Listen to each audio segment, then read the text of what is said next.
तो इस सेशन के अंदर हम लोग पढ़ेंगे सर्कल के लिए लाइन की पोजीशन। कोई सर्कल है और लाइन है, तो सर्कल और लाइन की कितनी तरह की पोजीशंस जो है पॉसिबल हो सकती है वो हम लोगों को यहाँ पे देखना है। वैसे तुम लोगों ने जेई मेंस में देखा हुआ होगा, बट स्टिल हम लोग यहाँ पे देखते हैं। तो देखो, तीन, सबसे पहले हम लोग मान लेते हैं एक सर्कल है। Let circle x square plus y square is equal to r square, या ए स्क्वायर भी हम लोग लिख सकते हैं, ठीक है। तो आर स्क्वायर लिख देते हैं, चलो। एंड एक लाइन है, कोई भी लाइन, उसकी इक्वेशन किसी भी फॉर्म में लिख सकते हैं हम लोग। हम ले लेते हैं y बराबर एम एक्स प्लस सी। ओके, तो ये तो होगी हमारी सर्कल की इक्वेशन s बराबर 0, और ये होगी l बराबर 0 लाइन की इक्वेशन। इसको हम l बोल देते हैं और इसको हम लोग बोल देते हैं s सर्कल। अब देखो क्या क्या पोजीशंस पॉसिबल हो सकती है। तो पोजीशंस पॉसिबल हो सकती है, जैसे मान लो ये एक सर्कल है ना, ऐसे हम लोगों को 3 सर्कल ड्रॉ कर देने, सर्कल 2 एंड सर्कल 3। तो दिमाग में तो वैसे है ही से आइडिया कि लाइंस किस किस तरीके से हो सकती है ना। लाइंस हो सकती है बाहर से ही चली जाए, है ना। हो सकता है कि लाइन सर्कल को क्या करे, टच करे, लाइन सर्कल को क्या करे, टच। या फिर ऐसा भी हो सकता है कि जो लाइन है वो सर्कल को 2 पॉइंट पर इंटरसेक्ट करे, है ना। अब हो सकता है वो सेंटर से भी जाए, हो सकता है वो सेंटर से ना जाए। बस हम लोग इतना सा देख रहे हैं कि इंटरसेक्टिंग पॉइंट कितने मिल रहे हैं हमें, 2। तो ये होगी हमारी फर्स्ट पोजीशन, और ये सेकंड पोजीशन की लाइन सर्कल को टच कर रही है, और थर्ड पोजीशन की लाइन सर्कल को 2 पॉइंट पर इंटरसेक्ट कर रही है ना। तो हमारे पास ये जब डायग्राम है, जिससे तो हम पता लगा सकते हैं कि इंटरसेक्टिंग पॉइंट 0 है, 1 है या 2 है। बट जब हमें इक्वेशन दी हो, जैसे कि मान लो ये सर्कल की इक्वेशन गिवन है, ये भी हो सकती है, और स्टैंडर्ड फॉर्म में भी सर्कल की इक्वेशन हो सकती है, और हमें लाइन की इक्वेशन दी हुई है, और इक्वेशन देख के हमें बताना है कि इन तीनों में से कौन सी पोजीशन है। तो देखो यहाँ पे हम लोग एक मेथड ट्राई करेंगे, फर्स्ट मेथड। और जो फर्स्ट मेथड जो रहेगा वो सिर्फ सर्कल के लिए है, और जो सेकंड मेथड हम लोग पढ़ेंगे वो सभी के लिए रहेगा। सभी के लिए मतलब पैराबोला, हाइपरबोला, एलिप्स, जितना भी हम लोग कॉनिक सेक्शन पढ़ेंगे, सेकंड मेथड सभी के लिए रहेगा। तो सबसे पहले हम लोग पढ़ लेते हैं सिर्फ सर्कल के बारे में। तो देखो यहाँ पे हम लोग एक बात दे सकते हैं कि जैसे कि मान लो मैं सर्कल का जो सेंटर है उसको नाम दे देता हूँ सी पॉइंट। सर्कल का सेंटर क्या है, सी। ओके, अगर मैं सी से परपेंडिकुलर डिस्टेंस निकालना चाहता हूँ लाइन की, तो ये परपेंडिकुलर डिस्टेंस रेडियस से ज़्यादा दिख रही है, क्लियर। इसी तरीके से यहाँ पे अगर हम सेंटर से लाइन की परपेंडिकुलर डिस्टेंस देखेंगे तो वो रेडियस के बराबर होगी। इसी तरीके से अगर हम लास्ट वाले केस में परपेंडिकुलर डिस्टेंस देखते हैं लाइन से, तो वो जो है रेडियस से क्या होगी, कम। तो जैसे मान लो ये पॉइंट हम बोल देते हैं पी पॉइंट है, लाइन पर पॉइंट पी है, हम बोल सकते हैं c p is perpendicular on line. या फिर हम ऐसा भी बोल सकते हैं सी पी क्या है, परपेंडिकुलर, लंबवत, perpendicular distance from centre to line, है ना। ये क्या होगी, परपेंडिकुलर डिस्टेंस। इसको हम लोग शॉर्ट में ऐसे बोलेंगे, परपेंडिकुलर डिस्टेंस, ठीक है। तो ये परपेंडिकुलर डिस्टेंस को हम ऐसा करते हैं, स्मॉल पी का नाम दे देते हैं, या चलो छोड़ो कुछ भी नाम नहीं देते, सी पी ही हम लोग इसको बोलेंगे। तो फर्स्ट वाले केस के अंदर ऐसा नज़र आ रहा है कि सी पी जो है, सी पी वो रेडियस से क्या है, ज़्यादा, और यहाँ पे तो परपेंडिकुलर डिस्टेंस के बराबर है ना। और यहाँ पे जो सी पी है वो रेडियस से क्या है, कम, क्योंकि रेडियस जो है वो कितना होगा, ये रेडियस होगा यहाँ पे, और यहाँ पे तो r is equal to p है सेकेंड वाले केस में, और फर्स्ट वाले केस में रेडियस तो बस इतनी सी है ना। तो आर क्या है, लेस देन है सी पी से, या फिर हम बोल सकते हैं परपेंडिकुलर। तो सिंपल सी बात है, अगर हमें सर्कल और लाइन की इक्वेशन दी हुई है तो हम क्या करेंगे, सेंटर से, सर्कल के सेंटर से लाइन की परपेंडिकुलर डिस्टेंस निकालेंगे। अगर हमें परपेंडिकुलर डिस्टेंस लाइन की सेंटर से परपेंडिकुलर डिस्टेंस रेडियस से ज़्यादा है, तो हमें इंटरसेक्टिंग पॉइंट कितने मिलेंगे, 0, और अगर बराबर हैं तो 1। और अगर परपेंडिकुलर डिस्टेंस रेडियस से कम है तो हमें 2 इंटरसेक्टिंग पॉइंट मिलेंगे, है ना। इस लाइन को हम बोलते हैं सेकेंड लाइन, क्या बोलते हैं, ये तो हो गया हमारा नॉन फर्स्ट वाला केस, तो क्या हो गया, नाइदर टचिंग नॉर इंटरसेक्टिंग।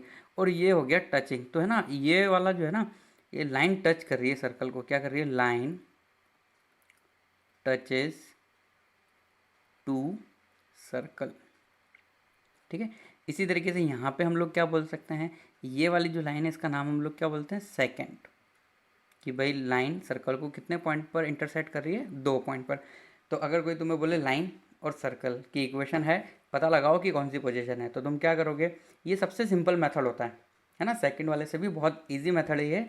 इसके अंदर हम लोग पता लगा सकते हैं कि लाइन सर्कल से इंटरसेक्ट होते हुए जा रही है 2 पॉइंट पर, या टच होते हुए जा रही है, या फिर कुछ भी नहीं, दूर से लाइन जा रही है, ऐसा भी हो सकता है ना। अब हम लोग सेकंड मेथड की तरफ जाते हैं, है ना। और ये वाला जो है ना, फर्स्ट वाला केस, इसे बोलते हैं कंडीशन ऑफ टेंडेंसी, है ना। चलो ये कंडीशन ऑफ टेंडेंसी अभी हम लोग कैलकुलेट कर लेंगे, या सेकंड मेथड से करें और फर्स्ट मेथड से करें, दोनों से सेम आएगा, है ना। तो देखो यहाँ पे एक बार हम लोग ट्राई कर ही लेते हैं, निकाल लेते हैं कंडीशन ऑफ टेंजेंसी, मतलब एक लाइन का स्पर्शक होने की शर्त, है ना।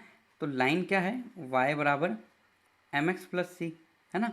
इसको तुम लोग कैसे भी लिख सकते हो, एम एक्स प्लस, ओह प्लस की जगह माइनस लिख देते हैं हम लोग, क्योंकि y उधर जाएगा तो माइनस हो जाएगा ना, m x minus y plus c is equal to 0। और जो सर्कल है, ये तो लाइन हो गया, अब सर्कल की इक्वेशन क्या थी, x square plus y square is equal to r square, है ना। तो यहाँ पे जो इसका सेंटर है वो क्या है, 0 0, और जो इसकी रेडियस है, रेडियस, तो रेडियस कितनी है, आर। तो हम लोग c p is equal to r वाला तरीका लगा देते हैं, क्या लगा देते हैं, c p is equal to r, और सी पी हम लोग मोड में लिखते हैं ना। तो किसी भी पॉइंट से लाइन की परपेंडिकुलर डिस्टेंस निकालने का फॉर्मूला जो है वो याद होना चाहिए तुम्हें, a x one plus b y one plus c upon under root a square plus b square. तो अगर हम 0,0 से डिस्टेंस निकालेंगे तो हमें क्या मिलेगा, 0 plus c upon under root a square plus b square, है ना। ये है ए की वैल्यू m और b की वैल्यू -1 है, तो हमें क्या मिल जाएगा, m square plus 1 is equal to r, है ना। तो यहाँ से हम दोनों तरफ क्या कर सकते हैं, स्क्वायर कर सकते हैं, तो हमें सी स्क्वायर की वैल्यू मिल जाएगी। तो सी स्क्वायर की वैल्यू कितनी हो जाएगी, आर स्क्वायर अंडर रूट हट जाएगा 1 प्लस एम स्क्वायर, है ना। तो ये कंडीशन है, c is equal to plus minus r under root 1 plus m square. तो इसे बोलते हैं हम कंडीशन ऑफ टेंडेंसी, है ना। तो ये बहुत ही इंपॉर्टेंट कंसेप्ट है, ये है हमारी condition of tendency, COT, condition of tendency. Okay, अब हम लोग सेकंड मेथड देखते हैं, लाइन और सर्कल किस तरीके से ज्योमेट्री बना रही हैं, उसको हम लोग दूसरा तरीका कैसे देख सकते हैं, मेथड नंबर 2। तो लाइन अगेन वही y बराबर एम एक्स प्लस सी, है ना, कोई और भी हम लोग ले सकते हैं। और जो सर्कल है, सर्कल की इक्वेशन भी हम लोग स्टैंडर्ड ले लेते हैं ताकि थोड़ा कैलकुलेशन इजी रहेगी, बस हम समझना चाहते हैं मेथड, है ना। तो यहाँ पे ये इक्वल नहीं आएगा, इधर हम लोग क्या कर लेते हैं, बराबर बराबर आर स्क्वायर, ठीक है। तो देखो क्या मेथड है, हम क्या चाहते हैं कि ये लाइन और ये सर्कल कितने पॉइंट पर इंटरसेक्ट कर रहे हैं। तो कोई भी दो इक्वेशन कितने पॉइंट पे इंटरसेक्ट कर रही है ये पता लगाने के लिए हम दोनों को सॉल्व कर लेते हैं। तो चलो दोनों को सॉल्व कर लेते हैं। तो यहाँ लाइन से y की वैल्यू उठा के मैं सर्कल के अंदर रख देता हूँ, तो मुझे इक्वेशन क्या मिलेगी, x square plus m x plus c का whole square is equal to r square, है ना। अब ये x में क्वाड्रेटिक इक्वेशन बन रही है, इसको थोड़ा सिंप्लीफाई कर लेते हैं हम लोग। तो अगर मैं एक्स स्क्वायर कॉमन लूँगा तो मुझे क्या मिलेगा, 1 plus m square plus 2cm(x) plus c square minus r square बराबर 0। अब है ना, इस इक्वेशन को तुम्हें ध्यान से देखना है, और ये इक्वेशन एक क्वाड्रेटिक इक्वेशन है। ये जो इक्वेशन हमारे पास आई, ये कौन सी इक्वेशन है, क्वाड्रेटिक इक्वेशन। तो ये क्वाड्रेटिक इक्वेशन आ गई हम लोगों के पास, क्लियर। तो इसको हम लोग बोल सकते हैं द्विघात समीकरण, क्वाड्रेटिक इक्वेशन। अब है ना, क्वाड्रेटिक इक्वेशन जो होती है वो इस तरीके से कुछ होती है, a x square plus b x plus c बराबर 0, है ना। तो इसका विवेचक होता है डी, या जिसको हम लोग डेल्टा भी बोलते हैं। तो डी के ऊपर बहुत सारी बातें डिपेंड करती है ना। तो जो डी है वो 3 तरीके से पॉसिबल होता है, एक डी होता है ग्रेटर देन 0, एक होता है डी बराबर 0, और एक होता है डी लेस देन 0 विवेचक। अगर विवेचक 0 होता है तो बीज कितने होते हैं, रूट्स कितने होते हैं, 0 रूट्स, 0 रियल रूट्स। और d बराबर 0 होने पे क्या होता है, रूट्स रियल होते हैं और इक्वल होते हैं। रूट्स क्या होते हैं, रियल एंड इक्वल, ठीक है। इसी तरीके से अगर d ग्रेटर देन 0 होता है तो रूट्स जो होते हैं द्विघात समीकरण के, क्वाड्रेटिक इक्वेशन के रूट्स क्या होते हैं, रियल एंड डिफरेंट, डिस्टिंक्ट, है ना, डिफरेंट होते हैं। और d बराबर 0 पे तो इमेजिनरी रूट्स होते हैं ना, नो रियल रूट्स। अब देखो यहाँ पे हम लोग कुछ बात समझते हैं कि जो d ग्रेटर देन 0 है, अगर d ग्रेटर देन 0 है तो यहाँ से हमें x की वैल्यू है ना, इसके अंदर हम लोग केस फर्स्ट बना देते हैं, case first if d greater than 0, इसका मतलब x की कितनी वैल्यू मिलेगी, 2 रियल वैल्यू। 2 रियल वैल्यू के लिए x भी 2 रियल वैल्यू देगा। इसका मतलब हमारे पास जो केस होगा वो ऐसा होगा कि ये सर्कल और ये लाइन, और हमें 2 इंटरसेक्टिंग पॉइंट भी मिल जाएंगे, उसको हम नाम दे सकते हैं a एंड b, ठीक है। सेकंड केस की अभी हम लोग बात कर लेते हैं। सेकंड केस बहुत इंपॉर्टेंट केस है, वही कंडीशन ऑफ टेंडेंसी वाला है। इफ़ d बराबर 0, d बराबर 0 का क्या मतलब है, ये सर्कल है और हम लोगों को पॉइंट मिलेगा तो सही पर एक ही मिलेगा, तो लाइन जो जाएगी ना वो सर्कल को टच करती हुई चली जाएगी, P पॉइंट हम लोग इसको नाम दे सकते हैं, और ये इसका सेंटर है ना, इस तरीके से। तो अगर D की वैल्यू 0 आ रही है ना, तो इसे बोलते हैं कंडीशन ऑफ टेंडेंसी। इसको हम लोग थोड़ा सॉल्व कर लेते हैं। D बराबर 0 के लिए है ना, तो सबसे पहले जो ये D है, D हमें पता होना चाहिए कि ये होता क्या है। तो D की वैल्यू क्या होती है, b² माइनस 4ac, ठीक है। तो ये कंडीशन ऑफ टेंडेंसी कैलकुलेट करने के लिए हम ऐसा कर लेते हैं, d बराबर 0 सॉल्व कर लेते हैं। तो d बराबर 0 सॉल्व करने के लिए हम लोग यहाँ से वैल्यू देखेंगे ए बी सी की, है ना। तो यहाँ से हमें साफ दिखाई दे रहा है a बराबर है 1 + m², b बराबर है 2cm एंड c बराबर है c² - r²। तो हम करेंगे b² - 4ac, इसका मतलब हम करेंगे 2cm का होल स्क्वायर, ये हो गया b² - 4। अब a कितना है, 1 + m², है ना। और जो c है, c की वैल्यू कितनी है, c² - r² बराबर 0। अब देखो यहाँ पे तुम लोग दे सकते हो कि हम यहाँ से 4 कॉमन लेके 0 में जाने देंगे, तो 4 तो कॉमन आके 0 में गया, तो बचा क्या, c² m² माइनस क्या हो जाएगा, c², और फिर हो जाएगा, ये हम क्या कर रहे हैं, ये 4 तो हम लोगों ने कॉमन लेके 0 में जाने दिया, हमने 1 को c² से मल्टीप्लाई किया, अब 1 को हम -r² से मल्टीप्लाई करेंगे, तो ये क्या हो जाएगा, बाहर वाले माइनस की वजह से प्लस। इसी तरीके से minus c² m² plus m² r²। तो यहाँ पे तुम्हें दिख रहा है c² m² से c² m² कट रहा है, तो इससे हमें c² की वैल्यू मिल रही है r² कॉमन लेने के बाद 1 + m²। तो ये वही रिजल्ट आ गया जो अभी हम लोगों ने थोड़ी देर पहले पढ़ा था, c√1 + m²। तो इसे ही बोलते हैं कंडीशन ऑफ टेंडेंसी। अब हम लोग जो लास्ट केस है हमारा, उसको भी हम लोग देख लेते हैं। तो लास्ट केस क्या था, थर्ड केस ये था कि d अगर लेस देन 0 है ना, तो d अगर लेस देन 0 है तो हम इस इक्वेशन का नाम दे देते हैं इक्वेशन नंबर फर्स्ट। तो इक्वेशन नंबर फर्स्ट कुछ रूट्स देगी नहीं, है ना। इक्वेशन फर्स्ट कितने रूट्स इसके, 0 रूट्स, या 0 रूट्स बोलने की जगह हम लोगों को बोलना चाहिए 0 रियल रूट्स, मतलब नो रियल रूट्स। तो इसका मतलब क्या होगा, सर्कल तो यहीं रह गया और लाइन बाहर से चली गई, तो लाइन सर्कल को टच भी नहीं कर रही है। और लेफ्ट में जो लिखा है इसको हम बोलते हैं कंडीशन ऑफ टेंजेंसी। इसका क्या मतलब है, अगर y बराबर mx + c सर्कल को टच कर रही है, ओह सॉरी, यहाँ पे c की जगह क्या आना चाहिए, r आना चाहिए, है ना। यहाँ पे क्या हो जाएगा, ±r√1 + m²। तो ये रिजल्ट है, अगर y बराबर mx + c circle x² + y² = r² को टच कर रहा है, तो उस केस में हम लोग ये कंडीशन लेके चलेंगे, है ना। अब इससे रिलेटेड कुछ एग्जांपल सॉल्व करते हैं हम लोग, ठीक है। तो देखो क्या लिखा हुआ है ना, राइटिंग मैं समझा देता हूँ तुम्हें क्या लिखा हुआ है। शो दैट, हमें प्रूव करना है, if the circle x² + y² = a² cuts off from the line y बराबर mx + c अ कोड का मतलब होता है जीवा of length 2b, then prove करो दिस, है ना। तो देखो ये जो है क्वेश्चन के अंदर क्या बोल रहा है, उसको समझने के लिए सबसे पहले हम एक डायग्राम बना लेते हैं, है ना। तो ये एक सर्कल है, ठीक है, और एक लाइन भी हम लोगों को ड्रॉ कर देनी है, जैसे कि ये लाइन है। ओके, अब ये लाइन का उसने इक्वेशन दिया हुआ है y बराबर एम एक्स प्लस सी, और जो सर्कल है, सर्कल की इक्वेशन क्या है, x square plus y square is equal to a square, है ना। Show that the circle cuts off from the line, मतलब सर्कल और लाइन के बीच में जो इंटरसेप्ट बन रहा है, मतलब लाइन का जो पार्ट सर्कल के बीच में कट रहा है, उसको हम नाम दे देते हैं ए एंड बी, ठीक है। और यहाँ पे कहीं इसका सेंटर होगा, मान लेते हैं हम लोग, इसका नाम है सी, ठीक है। तो ए बी की लेंथ जो है उसने दी हुई है कितनी, 2b, गिवन क्या है, लेंथ ऑफ ए बी, जीवा की लंबाई दी हुई है 2b, ठीक है। तो हमें प्रूव करना है ये रिजल्ट, क्या रिजल्ट है ये, c square is equal to 1 plus m square a square minus b square. Okay, हम कर सकते हैं, कोई प्रॉब्लम नहीं है। तो देखो, ये जो सी पॉइंट है ये सर्कल का क्या है, सेंटर, और इसके कोऑर्डिनेट हमें पता है कि वो 0,0 है ना। अब हम यहाँ से परपेंडिकुलर बना लेते हैं इस पर। अगर मैं कोड पर परपेंडिकुलर बनाता हूँ तो कोड को वो दो इक्वल पार्ट में डिवाइड कर देगी, है ना।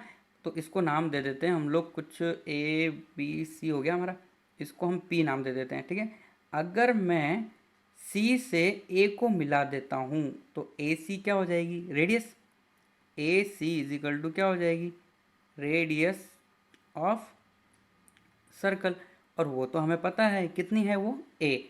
ओके, तो उसको भी हम लोग यहाँ पे नाम दे देते हैं, ये तो हो गया हमारा ए, यहाँ से लेकर यहाँ तक का। ओके, और पी से सी की जो है हम निकाल सकते हैं, और ए से पी हम लोगों को गिवन है। तो देखो, मैं यहाँ पे एक बात बता सकता हूँ तुम्हें, a p is equal to p b होगा, है ना, क्योंकि जो सर्कल के सेंटर से कोड पर परपेंडिकुलर बनाते हैं तो दो इक्वल पार्ट डिवाइड हो जाता है ना। तो ये दोनों की लेंथ कितनी है, बी।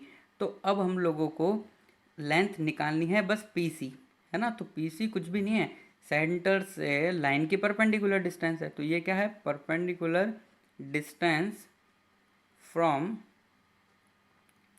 Centre to line. तो ये हम लोग कैलकुलेट कर लेते हैं पीसी की वैल्यू, ताकि हमें उस ट्राइंगल के अंदर, राइट एंगल ट्राइंगल के अंदर हमारा इक्वेशन अप्लाई कर सकते हैं। तो पीसी हम लोग कैलकुलेट कर सकते हैं। तो पीसी कैलकुलेट करने के लिए हम लोगों को बस परपेंडिकुलर लेंथ ही तो कैलकुलेट करनी है। तो परपेंडिकुलर लेंथ अगर हम कैलकुलेट करना चाहते हैं तो वो कितनी हो जाएगी, है ना। तो एक तरीका तो हमारे पास ये भी है परपेंडिकुलर लेंथ निकालने का, कि अगर हम, चलो पहले हम लोग परपेंडिकुलर से ही निकाल लेते हैं, है ना। तो एक है 0,0 से लाइन की डिस्टेंस, है ना, इस लाइन की डिस्टेंस 0,0 से हम लोगों को निकालनी है। तो इस लाइन को हम ऐसे लिख सकते हैं, m x minus y plus c बराबर 0। तो 0,0 से इसकी डिस्टेंस क्या होगी, 0 प्लस 0 प्लस सी, है ना, स्ट्रेट लाइन के अंदर आता है ये फॉर्मूला।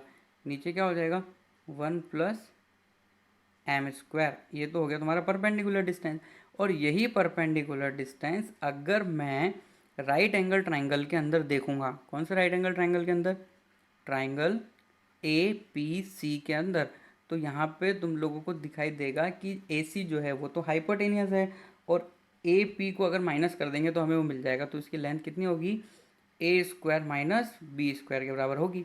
अब हम लोगों को कुछ भी नहीं है, बस दोनों तरफ क्या कर देना चाहिए, स्क्वायर कर देना चाहिए। और ये लेंथ कितनी होगी, अंडर रूट में रहेगी, क्योंकि हम वो पाइथागोरस थ्योरम लगा रहे हैं। अगर हम दोनों तरफ स्क्वायर करेंगे तो हमें कितना मिल जाएगा, c square is equal to 1 plus m square into, और राइट हैंड साइड के अंदर क्या था, a square minus b square, है ना। तो यही तो हम लोगों को प्रूव करना था। तो इसके अंदर क्या कंसेप्ट काम में आया, हम लोगों ने क्या कंसेप्ट लगाया इसके अंदर, कि लाइन जो है अगर वो अंदर से जा रही है तो सर्कल उस पर जो इंटरसेप्ट बनाएगा, उस पर सर्कल जो इंटरसेप्ट बनाएगा उसकी लेंथ हम निकाल सकते हैं। हमें क्या करना है, रेडियस हमें पता है, इसका स्क्वायर माइनस पीसी का स्क्वायर हम लोगों को कर देना है। और पीसी क्या होता है, परपेंडिकुलर डिस्टेंस, लंब अंतर, कहाँ से, सेंटर से लाइन का। ओके, चलो एक और क्वेश्चन ट्राई करते हैं हम लोग। अगर वो समझ में नहीं आया हो तो वापस रिपीट करके देख लेना video. Okay, if 4l square minus 4m square plus 6l plus 1। तो अगर मान लो तुम्हें ये दिख नहीं रहा है तो थोड़ा मैं नीचे वापस लिख देता हूँ क्या गिवन है। Given 4 l square minus 5m square plus 6l plus 1 is equal to 0. Okay, then show that the line क्या है, lx प्लस my प्लस 1 बराबर 0. हमें शो करना है लाइन के बारे में.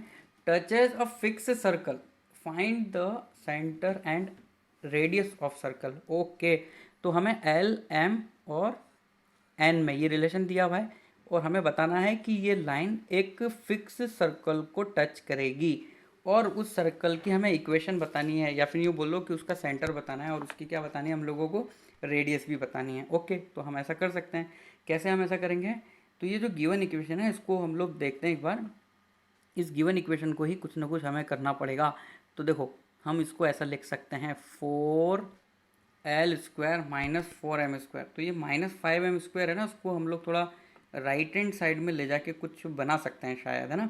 तो हम एक काम करते हैं, ये 6l तो ऐसा का ऐसा है ही सही, और 4l square plus 6l plus 1 is equal to क्या लिख सकते हैं हम, 5m स्क्वायर. अब देखो कहीं ना कहीं ये जो है ना, ये जो इक्वेशन है रेड कलर में जो मैंने लिखी, उसको हम लोगों को पता है किसकी तरह बनाना है. जैसे अभी हम लोगों ने देखा था ना, p c is equal to r. अगर हम ऐसा बना पाएँ तो हम क्या बोल देंगे कि एक लाइन सर्कल को टच कर रही है, क्योंकि यही हमारी कंडीशन ऑफ टेंजेंसी है ना. P c is equal to r. P c क्या होता है, परपेंडिकुलर डिस्टेंस, और आर क्या होता है, रेडियस. तो अगर हम ऐसा बनाना चाहते हैं तो आर की वैल्यू भी आ जाएगी हमारे पास. तो हम लोगों को शायद जो ये 4m स्क्वायर है यहाँ पे, इसके साथ 4l स्क्वायर भी होना चाहिए था. तो अगर मान लो मैं 5m square plus 4l square भी यहाँ पे लिख देता हूँ, तो लेफ्ट हैंड साइड में कुछ चेंजेस होने चाहिए, है ना. अब वो क्या चेंजेस होने चाहिए हम लोग देख लेते हैं. देखो, हम इसको इक्वेशन को थोड़ा सा चेंज करके लिखते हैं. 9l square plus 6l plus 1 is equal to 5l square plus m square. तो क्या ऊपर जो इक्वेशन दी हुई है वो बन रही है, यस. 5m स्क्वायर तो है ही सही, और यहाँ पे 4l स्क्वायर अगर 9l स्क्वायर से माइनस हो जाएगा तो ये 4l स्क्वायर हो जाएगा. अब है ना, यहाँ पे हम लोग लेफ्ट हैंड साइड में परफेक्ट स्क्वायर बना सकते हैं. किसका, 3l प्लस 1 का परफेक्ट स्क्वायर बन जाएगा. और राइट हैंड साइड में भी ऐसा पॉसिबल है, √5 और √l square plus m square का भी हम क्या लिख सकते हैं, स्क्वायर. अब देखो कहीं ना कहीं हम p c is equal to r जैसा बनाने में सक्सेस हो पा रहे हैं, क्योंकि अगर हम सेंटर किसी से भी इसकी डिस्टेंस निकालेंगे, परपेंडिकुलर डिस्टेंस, तो नीचे l square plus m square आएगा, तो हम नीचे l square plus m square को ले जाते हैं. तो हम इस इक्वेशन को ऐसा लिख सकते हैं, अगर हम दोनों तरफ स्क्वायर रूट कर देंगे तो क्या लिख सकते हैं हम, 3l प्लस 1 नीचे हम ले आते हैं √l square plus m square को, है ना. क्या लिख सकते हैं हम लोग, l square plus m square को मैंने नीचे लिख दिया, और राइट हैंड साइड में जो है वो क्या चल रहा है हम लोगों का, √5. ठीक है. अब है ना, ये जो फॉर्मूला है इसको ध्यान से पहचानना है.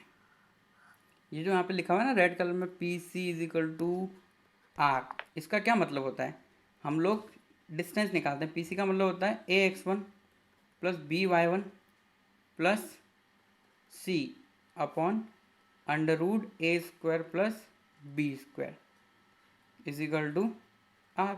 अब यहाँ पे जो ये x1 y1 है ना, वो हम लोगों को यहाँ पे पहचानना है कि वो x1 y1 क्या हो सकता है.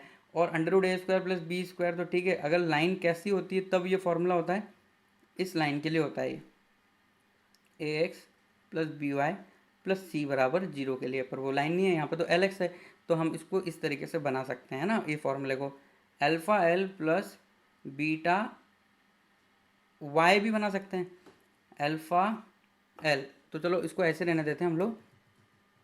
यहाँ पे हम लोग अगर इसको इससे कंपैरिजन करेंगे और गिवन लाइन को भी देखेंगे l x plus m y plus m, तो हम लोग देखेंगे कि जो रेडियस है ना, radius r is equal to तो आ रहा है √5, और जो सेंटर है, सेंटर हमें कैसे पता लगेगा, क्योंकि एल मल्टीप्लाई हो रहा है 3 के साथ, तो एक्स का जो कोफिशिएंट है वो 3 रहा होगा, तो इससे हम लोग बोल सकते हैं, और एम का कोफिशिएंट है नहीं, तो सेंटर भी हम लोग लिख सकते हैं. कैसे लिख सकते हैं, 3,0. तो ये हो गया ना हमारा, ये सर्कल आ गया. सर्कल की रेडियस हमें √5 पता लग गई, और सर्कल का जो सेंटर है वो कितना है, √3,0.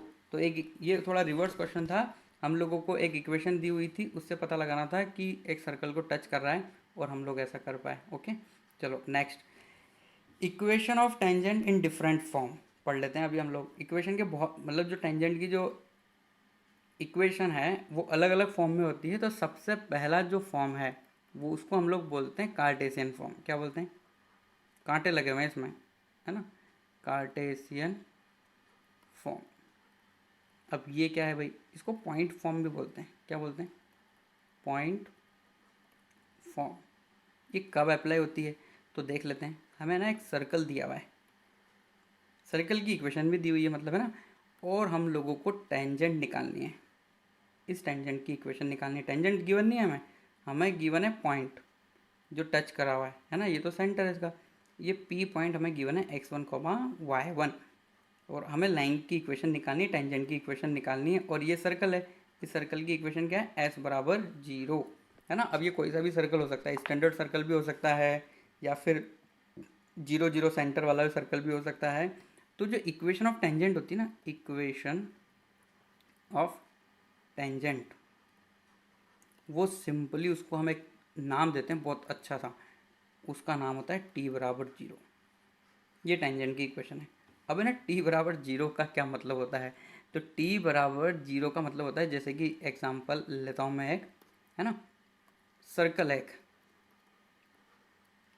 X square plus y square is equal to r square, और हमें निकालनी है tangent, tangent at x1 y1। तो हम निकाल सकते हैं टेंजेंट की इक्वेशन, और वो टेंजेंट की जो इक्वेशन होगी अभी अभी मैंने बताया तुम्हें क्या होगी, t बराबर 0। और t बराबर 0 की जो इक्वेशन है ना, वैसे होगी x1 plus y1 minus r square is equal to 0।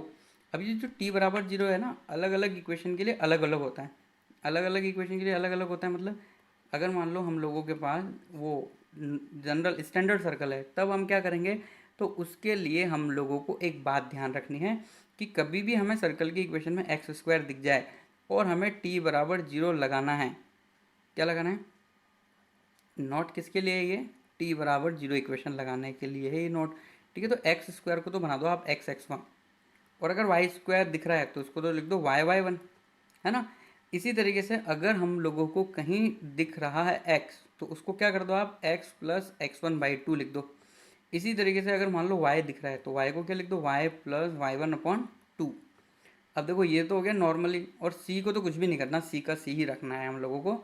But कभी कभी क्या होता है, ये तो सर्कल है, कोई हम हाइपरबोला पैराबोला की इक्वेशन पढ़ेंगे तो वहाँ पे एक्स वाई की टर्म भी आती है। तो अगर मान लो 2xy तुम्हें दिख जाता है और t बराबर 0 तुम्हें इक्वेशन लगानी है, तो उस केस में तुम xy1 प्लस yx1 करते हो। ठीक है, अब देखो मैं इसका एक एग्जांपल बता देता हूँ तुम्हें कि कैसे करना है ये, है ना।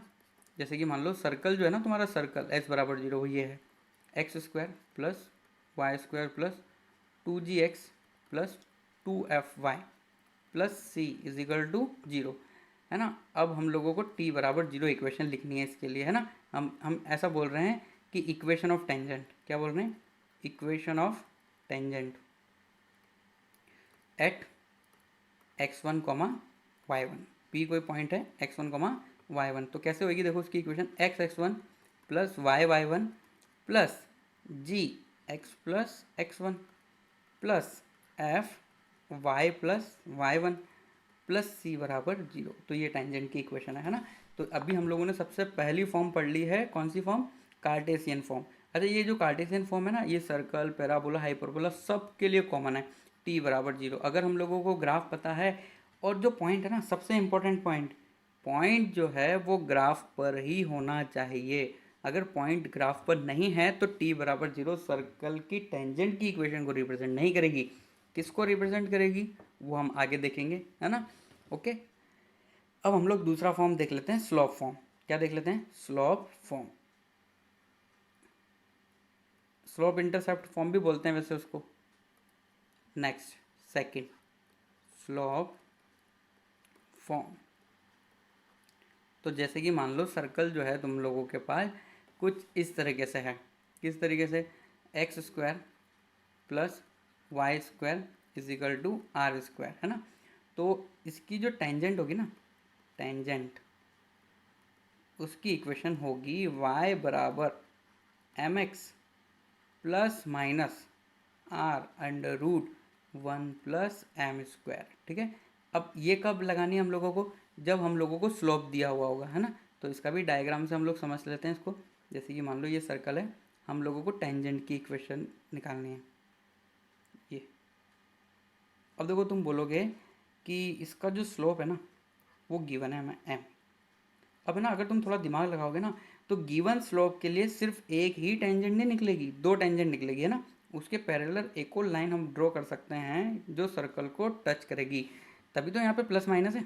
देखो मान लो मैंने m की वैल्यू तुम्हें 1 दे दिया और सब पता है तुम लोगों को, r पता है, ठीक है, रेडियस पता है, मतलब सर्कल की इक्वेशन भी पता है। तो यहाँ पे तुम्हें दो इक्वेशन आएगी, एक तो प्लस साइन लेने पे और एक क्या साइन लेने पर, माइनस साइन लेने पे। तो प्लस लेने पर और माइनस लेने पे जो दो इक्वेशन आएगी टेंजेंट की वो दोनों पैरेलल होगी, है ना। तो सेम स्लोप की दो टेंजेंट पॉसिबल है सर्कल के टेंजेंट के रूप में, है ना। अब हम तीसरा पढ़ेंगे पैरामेट्रिक फॉर्म। क्या पढ़ेंगे, पैरामेट्रिक फॉर्म, है ना। ये तीनों के तीनों जो पॉइंट है ना, एक तो कार्टेशियन फॉर्म और एक स्लोप फॉर्म और एक पैरामेट्रिक फॉर्म, ये सब में आएगा, सर्कल में, पैराबोला में, हाइपरबोला में, इलिप्स में, सबके अंदर। अब देखो ये क्या है, तो सबसे पहले जैसे कि मान लो ये सर्कल है ना। अब हमें सर्कल के टेंजेंट की इक्वेशन निकालनी है। टेंजेंट भी मैं ड्रॉ कर देता हूँ यहाँ पे, ये एक टेंजेंट है हमें, है ना। अब जो पॉइंट दिया हुआ है ना वो P पॉइंट है और उसका जो कोऑर्डिनेट है वो है ऐसे r cos theta r sin theta. Clear. तो हम टेंजेंट की इक्वेशन लिख सकते हैं, सिर्फ t बराबर 0 करना है हम लोगों को, और भी कुछ भी नहीं करना है। तो ये टी पी का मतलब है टेंजेंट की इक्वेशन p पर, टी पी का मतलब क्या है, टेंजेंट की इक्वेशन p पर। तो हम जैसे मान लो सर्कल तुम्हारा क्या था, वही x² + y² = r²। तो हम यहाँ पे t बराबर 0 लगाएंगे तो हमें ये इक्वेशन मिलेगी, x cos theta plus y sin theta = r। तुम इमेजिन कर सकते हो, तुम्हें x1 की जगह क्या रखना है, r cos थीटा, y1 की जगह क्या रखना है, r sin थीटा। तो लेफ्ट हैंड साइड और राइट हैंड साइड में r कट हो जाएगा, ठीक है। अच्छा एक यहाँ पे इम्पोर्टेंट बात है ना, ये जो यहाँ पे हम लोगों ने टेंजेंट बनाई उसके पैरेलल भी एक टेंजेंट बनेगी यहाँ पे, है ना, इस तरीके से। बट एक बात ध्यान देना है हम लोगों को, जो ऊपर जो पॉइंट है ना, ऊपर वाले पॉइंट को तो हम लोगों ने ऐसे नाम दे सकते हैं हम लोग, P ऑफ थीटा, ठीक है। अब ये वाला जो पॉइंट होगा ना, ये नाम दे देते हैं हम इसका Q। तो ये थीटा नहीं होगा, यहाँ पे जो पॉइंट होगा ना, मान लेते हैं कि वो अल्फ़ा है, तो जो अल्फ़ा की जो वैल्यू मिलेगी ना हमें, वो मिलेगी पाई प्लस थीटा से। किससे मिलेगी, पाई प्लस थीटा से हम लोगों को वैल्यू मिलेगी। अब देखो ये जो सेकंड वाला फॉर्म पढ़ा ना, उसके अंदर मैं तुम्हें एक बात बताना चाहता हूँ कि हम लोग पॉइंट का एक कोऑर्डिनेट याद कर सकते हैं, coordinate of point of tangency. मतलब देखो ये सर्कल है s बराबर 0, इसकी इक्वेशन है x² + y² = a²। और ये लाइन है, लाइन की इक्वेशन क्या है, y बराबर mx + c। हम लोग बोल रहे हैं ये सर्कल है और लाइन है, लाइन सर्कल को टच कर रही है। तो जो टच कर रही है वो कुछ ना कुछ पॉइंट तो होगा ना, उस पॉइंट के कोऑर्डिनेट कुछ ना कुछ होंगे, या तो ऊपर टच करेगी वो गिवन स्लोप के लिए, नीचे टच करेगी। तो हम P और Q के पॉइंट के कोऑर्डिनेट कैलकुलेट कर सकते हैं, है ना। एक तो होता है याद करने वाला कंसेप्ट कि P और Q के हम लोग जो है कोऑर्डिनेट लिख सकते हैं, अगर याद रख सको तो कर लेना, -am/√1 + m² और ±a/√1 + m²। अब है ना, मुझे पता है तुम में से बहुत से लोगों के दिमाग में आ रहा होगा कि सर ये फॉर्मूला कैसे बनाएं। तो चलो मैं इस फॉर्मूले को डिराइव करने का मेथड बता देता हूँ तुम लोगों को, है ना। तो इसके अंदर हम लोग ये डिराइव कर सकते हैं, कैसे डिराइव करेंगे उसके लिए हम लोग मेथड पढ़ेंगे, बहुत ही बढ़िया। ये फॉर्मूला याद नहीं रखें तो भी हमारा काम हो जाएगा। कैसे काम हो जाएगा, हम लोग क्या फाइंड करना चाहते हैं, method to find point of tangency. Okay, तो देखो हम लोगों को है ना क्या क्या गिवन है, सबसे पहले वो मैं बात कर लेता हूँ तुम लोगों से कि मुझे गिवन है, दो बातें गिवन है। एक तो क्या, इक्वेशन ऑफ सर्कल, है ना, और दूसरा मुझे क्या गिवन है, tangent line, equation of tangent, है ना। तुम समझ पा रहे हो। छोटा सा डायग्राम बनाता हूँ मैं। मुझे एक सर्कल पता है और मुझे लाइन की इक्वेशन भी पता है, बस मैं ये पता लगाना चाहता हूँ कि लाइन सर्कल को कहाँ टच कर रही है। तो एक तरीका तो ये है, लाइन और सर्कल को सॉल्व कर लो, बट हमेशा ये सही नहीं रहता मेथड, है ना। तो इसके अलग अलग मेथड हैं, हम लोग कर सकते हैं इसको। तो मेथड नंबर 1 मैं तुम्हें बता देना चाहता हूँ सबसे पहले, कि जो इक्वेशन है टेंजेंट की, वो तो रहने दो तुम लोग, है ना। चलो डायग्राम से समझते हैं इसको। एक बढ़िया सा डायग्राम बना दें। ये है सर्कल और ये है टेंजेंट, है ना। हम ये पॉइंट फाइंड करना चाहते हैं। तो इसको मान लो कि ये x1 कोमा y1 है। क्या है ये? x1 comma y1। ओके। अब है ना, जो हमने पॉइंट माना है उसके अकॉर्डिंग हम लोग इक्वेशन निकाल लेंगे, है ना। तो फर्स्ट स्टेप हम लोग क्या करेंगे, फाइंड t बराबर 0 फॉर x1 कोमा y1। मतलब हम क्या करेंगे, x1 plus y1 minus r square बराबर 0, x1 कोमा y1 पॉइंट मान के लिख देंगे। अब देखो एक बात और, अब हमें है ना x1 कोमा y1 के रूप में हम लोगों ने इक्वेशन लिख दी है। अब है ना, हमें जो गिवन है ना, गिवन उसको तुम यहाँ पे लिख दो। सपोज करो मुझे लाइन की इक्वेशन दी हुई है ax plus b y plus c is equal to 0। Okay, ऐसा कुछ मुझे दिया हुआ है। तो सबसे पहले हम क्या करेंगे, ये जो कांस्टेंट वाला टर्म है ना, इसको कर देंगे हम सेम।